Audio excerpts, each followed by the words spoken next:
Now, one of the ways, I guess, we might be able to take back control is through legislation, and we're going to see a brief trailer before we speak to Jan Albrecht, who is the European Parliament's Mr. Privacy. He is the MEP who created this new law, saw it through Parliament, the new GDPR, the General Data Protection Regulation, but he's also a movie star.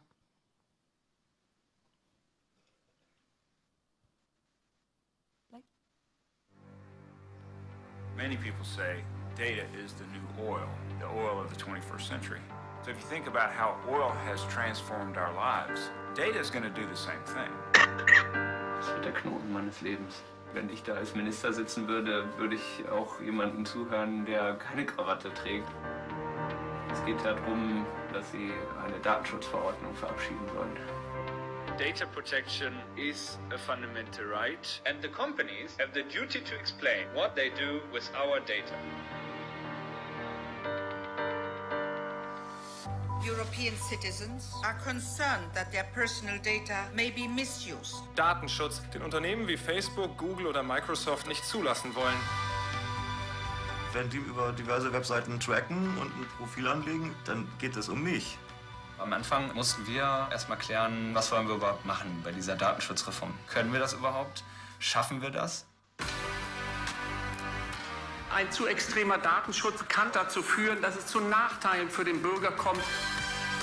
That causes jobs to leave the European Union. Our life is about data. Data are money. Surveillance is about managing populations, managing people. That's a fundamentally dangerous thing to democracy. It is our responsibility to get these rights in place. Jetzt fängt der richtig harte politische Kampf an. Da habe ich dann gehört, wie die Wölfe die Zähne fletschen, um mich danach zu zerreißen. Wie soll Selbstbestimmung im digitalisierten Zeitalter überhaupt noch funktionieren? Who do you think would like to stop the directive? Well, I think we know the usual suspects.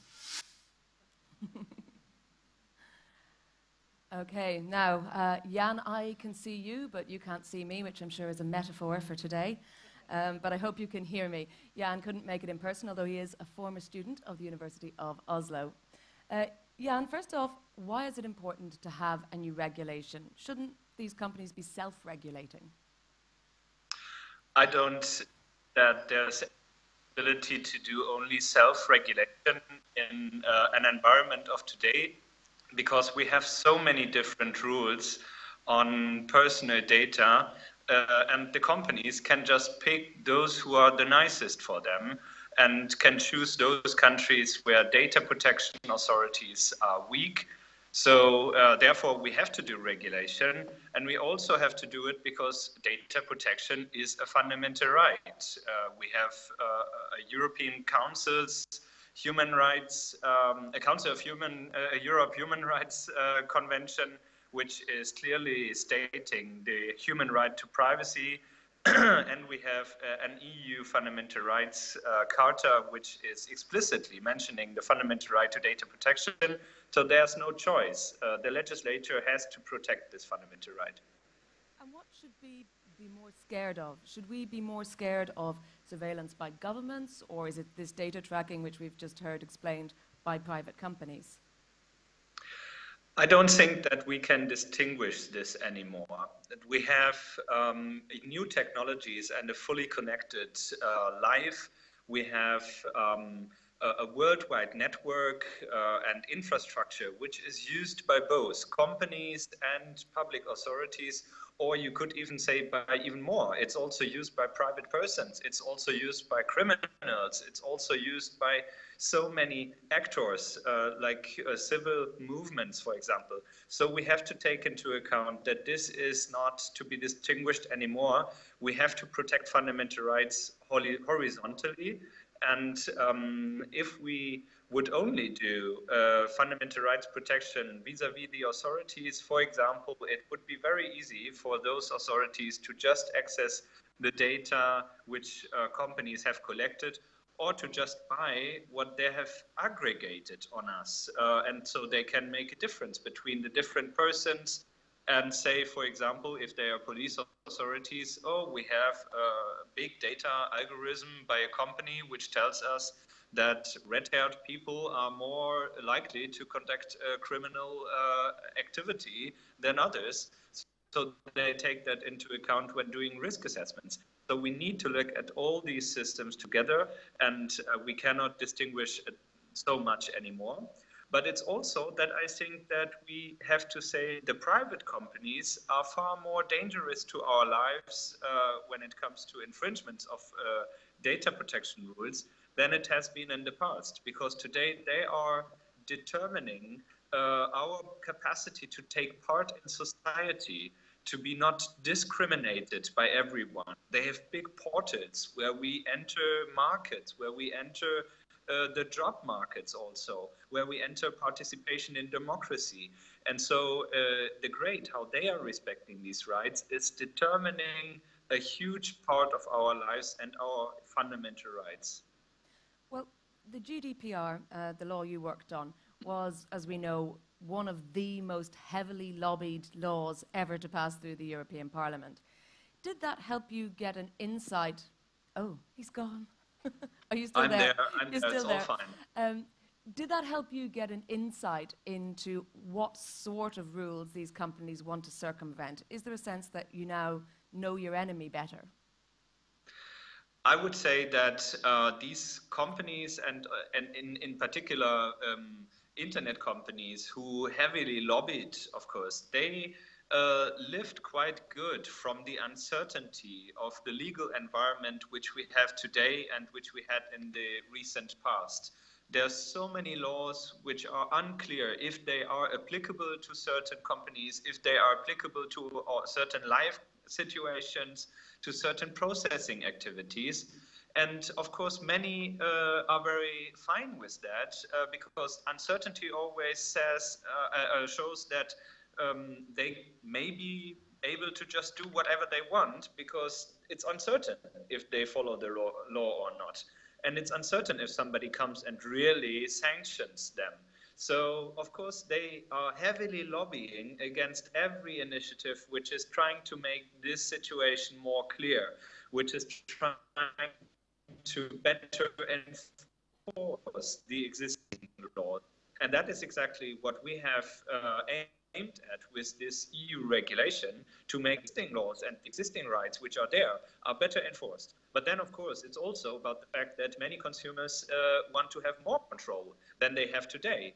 And there we are in a conflict situation, because many of the business models which have been built until today would perhaps be changed if consumers would take more control of their personal data.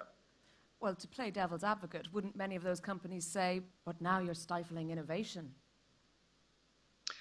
Many of them do. Most of them do say that. And I would say that it is not only speculative if laws protecting individuals hamper innovation, but I would even say that it's perhaps even untrue, because innovation can only take place, and also a market can only work well, and that's where innovation is sold, if consumers and those who have to buy these products and use them have trust in the new developments, in technology, in business models, in the application of rule of law and of their fundamental rights.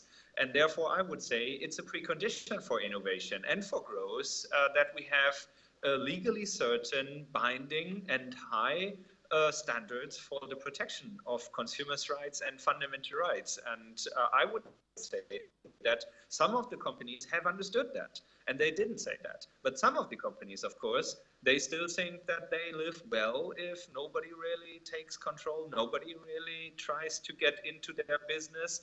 And I would say that those companies in the future will struggle on the market, because people want more and more safe and secure systems rather than just dump their data somewhere to get a cheap service. I don't think that's working any longer. Okay, well, a final question then.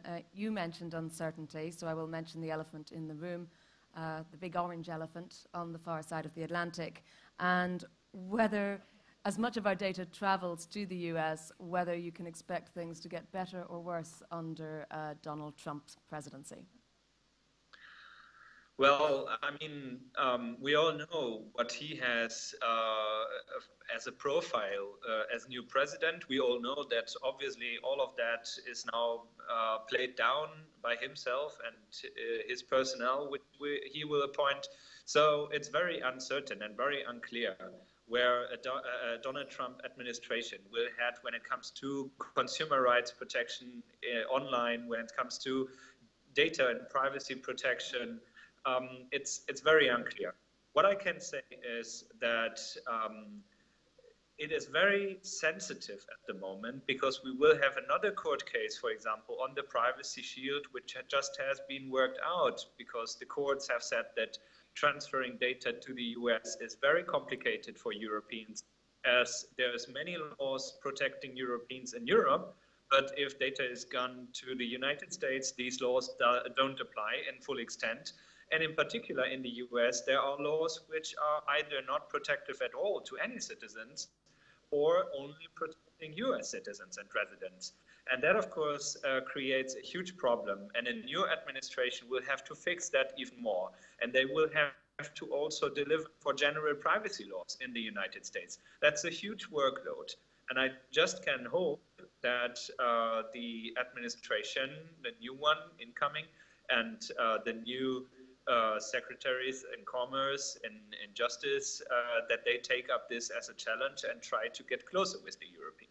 But we have to also discuss this, not only, I'm still there, sorry, we have to also discuss that not only with regard to the new US president, but also with regard to many governments in Europe. Because we still haven't had any reaction, for example, to the revelations of Edward Snowden in the European Union.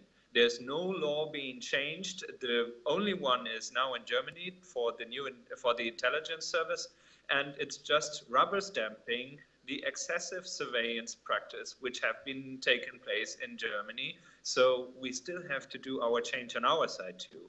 And that means that we are not at all at the end of this debate. We are in the middle of it. And there will be another law which will be discussed in the upcoming months, and that's the e-privacy telecommunications data directive in Europe. And we will have many huge debates going on there on tracking, on location data, on encryption. So the fight will go on. Okay, thank you very much, Jan. We will let you get back to all that very important work. Thank you. Thank you.